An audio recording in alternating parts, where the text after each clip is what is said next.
Ishim sot në konferencën e energjisë, të organizuar nga prestigjozja Financial Times,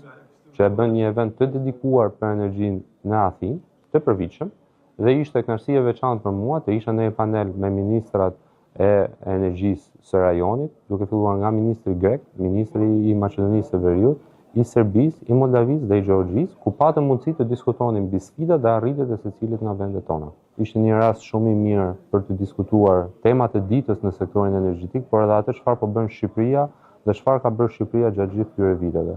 Patjetër një nga elementet kryesore është interkonektiviteti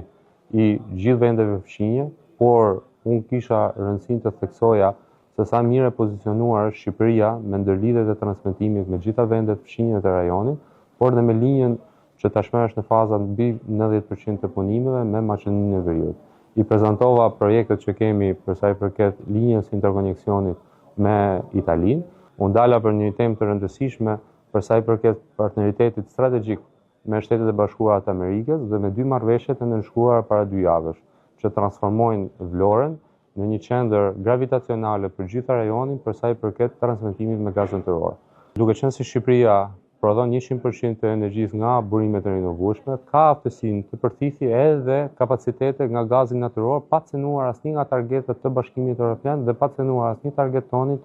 të energjisë së rinovueshme. Patjetër unë dala së fundmi edhe në gjitha masat që janë marrë viteve të fundit për diversifikimin e burimeve të rinovueshme, ku një nga elementet kryesorë është energjia fotovoltaike dhe me shumë kënaqësi ndava me pjesëmarrësit faktin që Shqipëria nga një vend që prodhonte vetëm 100% energji nga burimet hidro, tashmë mbi 10% e prodhimit të saj vjen nga energjia fotovoltaike. Pikërisht për shkak të masave shumë të mira të marra nga qeveria shqiptare, si për sa i përket zhvillimit të ankanteve fotovoltaike, por dhe investimeve private në sektor. Gjatë punimeve të samitit, pata mundësinë të bëja një takim bilateral me ministrin grek të energjisë dhe patjetër bëme një diskutim shumë të fryqëm për sa i përket bashkëpunimit ndërmjet Shqipërisë dhe Greqisë për sa i përket energjisë elektrike. Ndava me të rëndësinë e interkonektorit të ri